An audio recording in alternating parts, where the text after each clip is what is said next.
그러면 있는 그대로 이해하려면 상대방 입장에서 써보는 게 중요하다고 생각해요. 이게 조망 수용 능력이라고 그래요. 이거 뭐냐면 이마에다 알파벳 E를 써보세요. 이마에다 알파벳 E 써보세요. E. 예. 두 부류로 나뉘어요. 이렇게 쓰는 사람이 있고 이렇게 쓰는 사람이 있습니다. 즉 내가 볼 때 E로 보이게 눈에 쓰는 사람이 있고 상대방이 볼 때 E가 제대로 보이도록 쓰는 사람이 있어요. 그러면 대부분의 경우에는 권력을 가졌다고 생각하는 그룹은 3배 이상으로 자기중심적으로 E를 씁니다. 이렇게. 왜냐하면 내가 볼 때 쓰는 거예요? 상대방 볼 때 쓰는 거예요? 내가 볼 때 내 눈에 보기 좋게 E라고 쓰는 거예요. 그래서 권력을 많이 가지면 가질수록 자연스럽게 자기중심적으로 가면서 내 볼 때 E를 써요. 그럼 거꾸로 한번 해보세요. 명함을 줄 때는 상대방한테 주는 거죠. 그럼 내가 보기 좋게 줘야 될까요? 상대방 보기 좋게 줘야 될까요?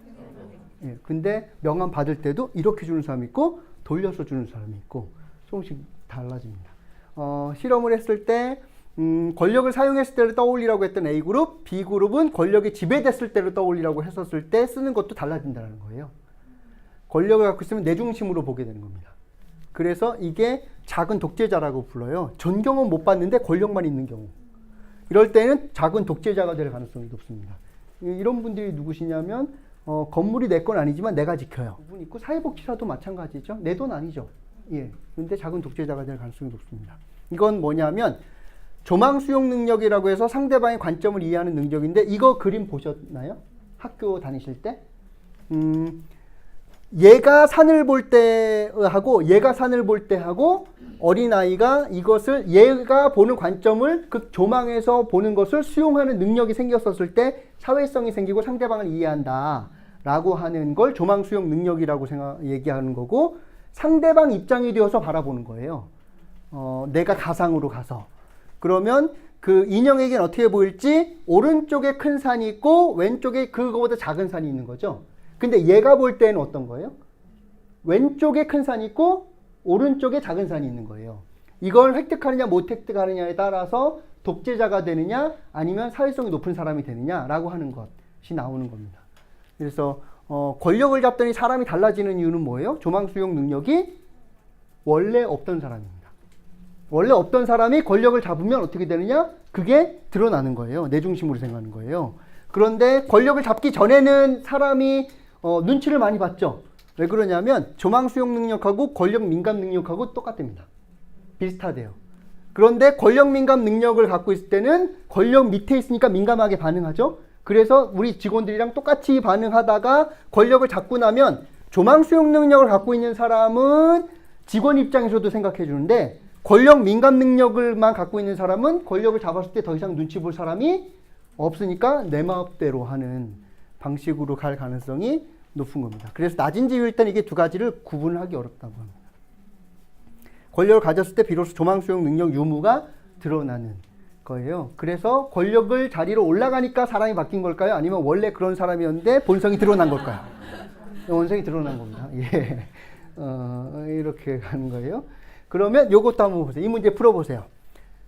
여기 숫자 몇이 들어가야 될까요? 이건 유치원생들은 바로 금방 푼대요. 근데 나이가 많으면 많을수록 못 푼답니다.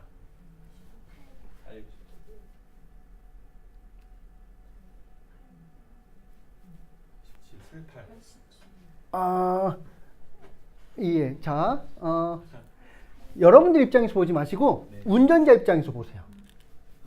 들어갈 때 숫자를 보세요. 그럼 얘는 뭘로 보이는 거예요? 86, 87, 88, 89, 90 이렇게 나오죠. 예. 그래서 내 입장에서 보느냐 아니면 들어가는 운전자 입장에서 보느냐에 따라서 이제 다릅니다. 근데 이걸 잘 못 푸는 이유는 어른들은 여긴 분명히 규칙이 있을 것이다. 무슨 함수가 있을 것이다. 그래서 막 이걸 하고 뭐 이걸 하고 하느라고 있는 그대로 못 본다는 거예요. 알면 못 보입니다. 예. 그래서 많이 알면 많이 할수록 어떻게 되는 거예요? 고정관념에 빠져서 볼 가능성이 현저히 높아지고요. 어린이들은 그런 함수를 모르기 때문에 그냥 있는 그대로 보고 그러면은 이렇게 들어가는 방식으로 가는 겁니다. 그럼 이것도 보세요. 아이 눈으로 보세요. 아이에겐 여기에 뭐가 보일까요? 여자와 남자가 이렇게 안고 있는 걸로 보이세요? 아니면은 돌고래들이 보이세요? 보인다. 오. 예, 돌고래로. 돌고래, 입, 그 다음에 꼬리, 그 다음에 입꼬리, 그 다음에 입꼬리, 입꼬리, 그 다음에 입꼬리, 입꼬리 이렇게 보이는 거죠. 아이들은 많은 경우에 돌고래로 본대요. 그리고 나이가 든 성인들은 남자와 여자가 이렇게 안고 있는 걸로 보인다고 합니다. 똑같은 걸 봐도 어떤 거예요? 서로 다르게 보는 거고요. 그래서 어르신 입장에서 이 물건들을 보세요. 어르신들이 이거 왜 안 치우실까요?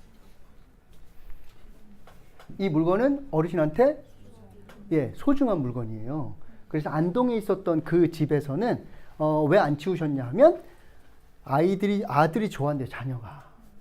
자녀가 좋아하는 것만 모아놓은 거예요. 그래서 자녀가 올 때까지 보관하는 거예요. 그래서 자녀가 왔을 때 챙겨줘요. 그리고 또 자녀가 좋아하는 물건을 수집해요. 근데 자녀가 올 때까지 보관하는데 자녀가 잘 안 와요. 그래서 언제까지 보관되는 거예요? 썩어서 냄새 날 때까지. 그러고 나니까 자녀가 왔을 때 챙겨줘도 안 가져가려고 하고, 그리고 또 자녀가 왔더니 옆집, 윗집으로 이 냄새가 엄청 나더래요. 너무 많이 나서 집도 안 나간대요. 집 보러 왔는데 냄새가 나니까. 요 집 때문에 옆집, 윗집이 다 냄새 나는 거예요. 그리고 부동산 거래를 할 수가 없다고. 그러니까 자녀는 창피해서 더 안 오고, 근데 부모님은 이 자녀 좋아하는 물건 수집해가지고 그래서 올 때까지 보관하고, 그래서 몇 년 됐는지 모르지만 하여튼 있는 거예요. 그거를 이해하는 순간 군사작전으로 버릴 수가 없는 거예요. 자녀 주려고 하는데. 근데 대부분 사례 관리할 때 이런 집 있으면 어떻게 할까요? 예, 그동안 갔었던 사례 관리사가 이제 어르신을 유혹해요. 어르신, 우리 저기 야유회 잠깐 갈까요? 그래가지고 드라이브 한번 할까요? 그래서 드라이브 성공했다. 그래서 또 나가면 군사작전 하듯이 갑자기 모든 사람들과 트럭들이 막 달려와가지고 집안에 있는 물건 다 빼가지고, 그래서 깨끗하게 한 다음에 사진 찍고, 그래서 통합사례관리에 아주 좋은 사례다라고 했는데, 어르신 갔다 오자마자 어떻게 하실까요? 화를 내세요. 나한테 의미 있는 거였다고. 그러면 다음번에 누구와의 관계도 끊어지느냐 하면 통합사례관리사하고도 관계가 끊어지고, 그러면 다음번에는, 근데 이 어르신은 이렇게 한번 했으니까 어떻게 하실까요? 집이 깨끗해졌다고 아유 좋네 라고 하실까요? 아니면 더 악착같이 모으실까요? 저 악착같이 모으시죠. 왜냐하면 누가 좋아하니까? 자녀 줘야 되니까. 그러면 다음번에 다시 더러워졌을 때는 관여할 방법이 아예 없어집니다. 예. 그래서 현 상황을 어떻게 인식하는지 있는 그대로 보는 인과지도를, 이걸 인과지도라고 말하거든요. 이런 것들을 나중에 한번 확인해 보시면 좋겠고, 이거 그리는 거는 나중에 제가 알려드릴게요. 저희 과정 중에 하나로 있어요. 그래서 상대방이 생각하는 인과지도, 그리고 내가 생각하는 인과지도라고 하는 것들을 나중에 모아서, 그래서 현황을 파악해 보는 게 필요하다고 생각하고요. 그 인과지도는 서로 다를 수 있는 거예요. 그리고 다른 게 맞아요. 원래 보는 게 다 다르니까. 그런 것들을 그려보시는 게 좋고, 그러면 당사자를 만날 땐 어디서 만나야 되는가? 현장에서 꼭 만나시면 좋겠어요. 복지관으로 오시라고 하지 마시고 가셔서 만나셔야 됩니다. 가셔서 만나면 동네에서 복지관에서 다른 모습 보이세요. 예, 이거 제가 사례관리 때문에 어르신 댁 갔던 건데, 이게 베란다에다가 요거 키우고 계시더라고요. 그러니까 겨울이어서 눈이 내려가지고 이 바깥에 있는데 스티로폼에다가 뭘 키웠던 흔적인 것 같아요. 그래서 어르신 뭘 잘하세요? 그랬더니 잘하는 거 하나도 없대요.